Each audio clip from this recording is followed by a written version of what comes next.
Hello, everyone. It's Tuesday, June 20th, 2023. You're listening to the DMZ America podcast, where two editorial cartoonists who happen to be best friends talk about the week's news and current affairs. Coming to you from the left, I am political cartoonist Ted Rall. And I guess that means I'm Scott Stantis coming to you from the right. I'm also a political or editorial cartoonist. What do you prefer? It's funny because I think editorial cartoonist is very inside baseball and nobody knows what that means anymore. And I think political cartoonist, people know. They're like, oh, that's donkeys, elephants, Uncle Sam, Thomas Nast. I think they know that. They cross-hatching, obscurity, death. First thing to go when there's a firing at a newspaper. Yeah, if you know what a newspaper is. Yeah, for you kids out there, a newspaper is ink on paper. Yeah, very quaint. And big and floppy and printed on shitty paper. Although it didn't used to be. I have newspapers from the early 1800s that were printed on low acid rag, and they looked like the day they came off the press. They're still white and crisp and beautiful. Oh, that had to be rare. I remember the I'm not sure, and I love doing this to them. Are you old enough to remember? There was this whole BuzzFeed does that. BuzzFeed has like these things like, you must be old if you know what this was, and they'll show like a picture of a modem that you put your phone on and that kind of thing. Oh, that's actually kind of cool because it is kind of cool. Yeah, but back in the early 80s, early 80s, like 81, 80, 81, 82, newspapers were going through this design phase and like putting crazy amount of resources. And I think it was the Herald Examiner came out with a like their premium Sunday edition, and it was printed on the kind of paper you just described. It was this bright white paper, and the graphics were gorgeous, and the type was well thought out. And of course, as we all know, that's what saved journalism. Right. Well, I do think there's something to that. I think that there's a market for like a sort of I would call it like upscale, like Time or Newsweek. So, Time and Newsweek, in the 70s and 80s was like basically where you went for the recap and analysis. They didn't think they were breaking news. They would and it was a very mainstream take. So if you really wanted to know what generic America thought about things or was likely to think, you'd go there. But I was thinking sort of like if you had sort of like once a week, very high end, like expensive, like say $25 an issue, kind of in-depth deep dive, beautifully printed on gorgeous paper, on good enough paper, let's just say, sort of 3,000 to 5,000 word analysis pieces with high quality, kind of like The Economist or The New Yorker. You'd have something there because the internet tells you what happened, but no one tells you what it means. It used to be that the Sunday paper or Time or Newsweek told you what it meant. And now there's no analysis. There's no like sort of like deep dive into an ongoing topic, like let's say climate change or whatever. Like that's just it's like what's going on with the submersible that has been lost exploring the Titanic. They would not cover that because that's like really just sort of a story. But let's say you did like the Trump indictment. Well, that's going to be an ongoing situation. And, so you'd have legal experts. I don't know. It's just I think there's a market for that, or there's a need for it. And I think you could probably get people to pay for it because something that big, you don't want to read on your device. You want to have it in a form that you can grab it and carry it with you to the toilet or whatever. And I think there's just nothing like that. There's no. This would only be for, people who are well off and, serious news geeks. But, you could probably sell 100,000 of those a week if you marketed it well. If you could distribute it, you'd have to mail it to people. That's the other problem. Yeah, that's the other problem is getting it into people's hands. Because you couldn't do it the old-fashioned way. It's so funny. No, I mean, it's weird. I went to go buy. I was driving over to East Tennessee over this past week, and stopped by a couple of convenience stores. And remember, there used to be news racks. Remember those, Oh Ted? yeah, no. Even if you went to a 7-Eleven or a Piggly Wiggly or anywhere, there were always magazines, even comic books back in the 70s, Mad Magazine, but certainly magazines and a few newspapers. Let's The say local newspaper, all the especially. local rags and like maybe USA Today or the Wall Street Journal or whatever. Yeah, yeah, I miss that because now the racks they're putting. How appropriate is this? Their convenience store near me, they're using the news rack now for their clearance items, like That is appropriate. scratch and dent specials. Yeah, it's Scratch and totally. sniff. Anyway, so Yeah. Hunter Biden. Yeah, well, How about I was going to say he's having a good day, but I think every day is a good day when you're Hunter Biden. I mean, you're either high on crack, it seems to be? Yeah. you have two prostitutes sitting on your dick, or your father's helping you funnel millions of dollars from Ukrainian energy companies into your personal bank account, or you're getting off scot-free for gun charges and tax evasion that would send other lesser mortals to prison. Every day is Well, good when you're Hunter Biden. yes, every day is a good day when you're Hunter. It's sort of like, have you seen the trailer for the new Barbie film? Oh no. Today's the best day. And so was yesterday, and so is tomorrow. Oh, That's that's Hunter kind of ripped Biden's off life. from the Lego movie, right? Like Yeah, everything is perfect. everything is awesome. Oh, awesome. That's it.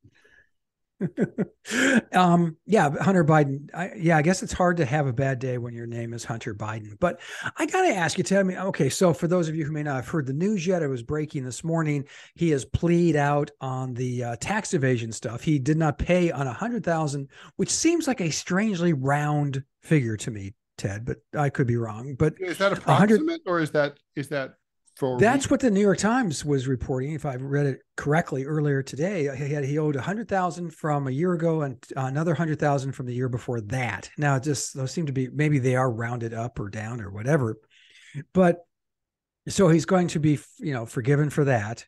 He pleaded guilty, and now the gun, the gun thing.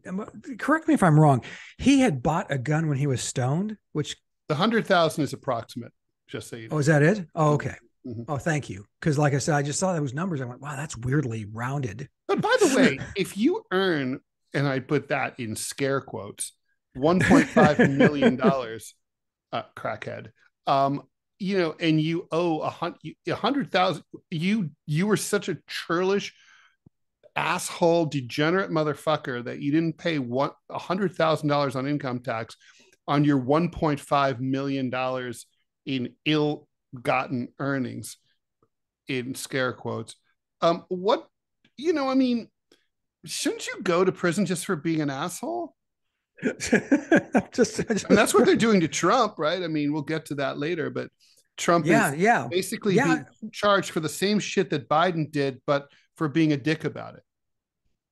Well, the thing is here, and the difference seems to be that Hunter Biden is willing to say, yeah, I did it. Okay, I did it. Can I go? Can I go hook up with 3 prostitutes now? Yeah. That's a different. The thing is, Trump will never admit will never plead to this stuff, right? I mean, so with Hunter Biden, I'm the tax stuff, but okay, that's what's clear. That's been plea bargained. The gun thing seems to be a little more gray, right? I mean, has he pleaded to that? And my Well, he understanding of the story, acknowledges responsibility, which isn't really the what the same fuck does thing that even mean? as pleasing. Well, you don't really. Well, I guess he could have been forced to plead guilty, but yeah, it's sort of like nolo contendere, right? I mean, it's sort of so basically on the gun charge. I have to say, I'm less inclined to say that. I'm kind of like, even though he's a degenerate, I mean, actually, in a weird way, I have to say he's the lord of the degenerates. I mean, this guy makes. I can't think of. I mean, like, who's more I'm degenerate sorry. than him? Keith Richards? No. No. Keith could call Hunter and get tips. Who is a bigger degenerate than this guy? I mean, he's he's truly, like, he should give like TED Talks on degeneracy. Um, and personal corruption. But that said, the hunter charge, I mean, the gun charge, I Yeah. think, honestly deserves a slap on the wrist, right? Because basically he filled out paperwork to buy a gun. He lied about using drugs on the application, which, by the way, I guess he could say, I didn't know how to fill out the application because, I was high. And he only owned the gun for less than 2 weeks because I think it's Hallie or some other one of his other skanks threw it away. Yeah. Yeah. And so basically, it's not like he was out shooting kids with the gun or that the gun got into the wrong hands or whatever. Like nothing happened. It was less than 2 weeks. It's kind of like, it was a moment of idiocy. And I think, honestly, I always talk about mercy and the need to be merciful. And I think this is an example of like, you don't send a guy to prison for something like that. It's so dumb. Now, if something had happened. But the tax stuff you want to send him to prison for. Yeah. Yeah, I do. Because he literally basically grifted 1.5 mil in a single year. And then he didn't think he had to pay taxes. Like, what? Really? Well, but it's Ukrainian money. That's not taxed, is it? It's in exactly rubles or whatever the fuck it is. Yeah, the right wing Twitter sphere and truth social sphere and all and Trump are going nuts, saying that he's getting off scot-free. He is. That he's what is he though? Is he? I mean, still, he has to do some fucking serious hardcore probation for 2 years. Ooh. Well, he has to shell out $200,000 too, which he owes. Do you know how much crack and hookers that is, Ted? I mean, come on, they don't buy with inflation, themselves. It's not, sadly, not nearly as much crack and or prostitutes as it used to be. Has inflation hit the crack and prostitution areas too? My God, that's one of the problems that maybe he should talk to his father about this whole drug inflation problem that's making it very, very difficult for drug addicts to cop their fix. Yeah, you're right about degenerate and just weird. And you and I have talked about the Hunter Biden case. We've talked about, for instance, the laptop. We both said this is a story. And how many of our, especially liberal friends, said, bullshit, that's not a story. You're just a conspiracy nut and you're Trump and you're baga. Well, they still don't believe. No, now they're just saying, oh, Hunter was a druggie and he fucked up his life, and that's what this is about. They don't see the connection between the $5 million bribe that allegedly came from Burisma in Ukraine directly to Joe Biden's bank account the same year that there was an unexplained $5 million deposit to his personal bank account. Such an interesting coincidence. Coincidence. How many times? Okay, Ted, I got to stop you right there and say, how many times has this happened to you? You are just so true. I'm Ted Rall. I'm John Cartoons. Let's go online and check my. Well, holy fuck! I have $5 million additional dollars. Well, that's nice. I don't know why I portray you as some Ohio yokel, but there it is. No, I mean, it's absurd. And I think that it's worth, I was having a conversation with a friend, let's call him Ed because that's his name. I was having a conversation and he is very much like a Democrat, right down the middle. Mm-hmm. And he was like defending, he said, that's not true, that there were no kickbacks. I don't believe that's true. Biden made all that money on the speaking tour. He made it from books. He made it from, and just going, but like you mentioned, the $5 million, how do you explain an unexplained $5 million, which is clearly a kickback for access and that's what Hunter was selling to the Ukrainians. True. He was selling it to some of the other Stans, wasn't he? Am I losing it here? Am I having a... Oh, yes. He was also deep into Kazakhstan. And what was the other? There's some other Uzbekistan, country. Was it? Uzbekistan. That's right. It was Uzbekistan, not Kazakhstan. I apologize. I don't mean to besmirch the land of Borat. It was the Uzbeks. You are our go-to guy for the Stans, so Yes, that's true. I don't want to mess that up. If you can't depend on Ted.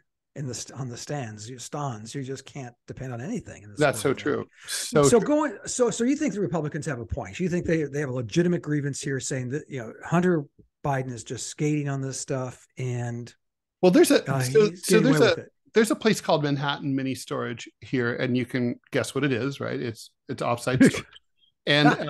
And anyway, they have very funny advertising campaigns. They're kind of well known for it. Like for years, their ad campaigns in the city were bad things happen when you leave the city, Manhattan Mini Storage, and they were always photos of like things that happened, frankly, in places like Alabama, where there's like tornado or like a guy with like an alligator biting his leg or something like that, right? It was just like bad things happen when you leave the city, Manhattan Mini Storage. And it was like, so right now, I was biking by there fairly recently at 42nd Street, right next to the Chinese consulate. On 12th Avenue is the Manhattan Mini Storage. It has a huge sign, and it's like, and it's, if I want to do it justice, but it basically boils down to safe, protected, with minimal charges, just like Prince Andrew.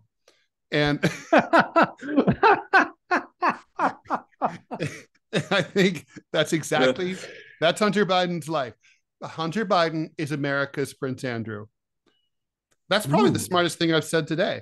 I think that's true. Let's just maybe all month, maybe all year. No, that's like for sure, right? Like that's who he is. He's like a guy.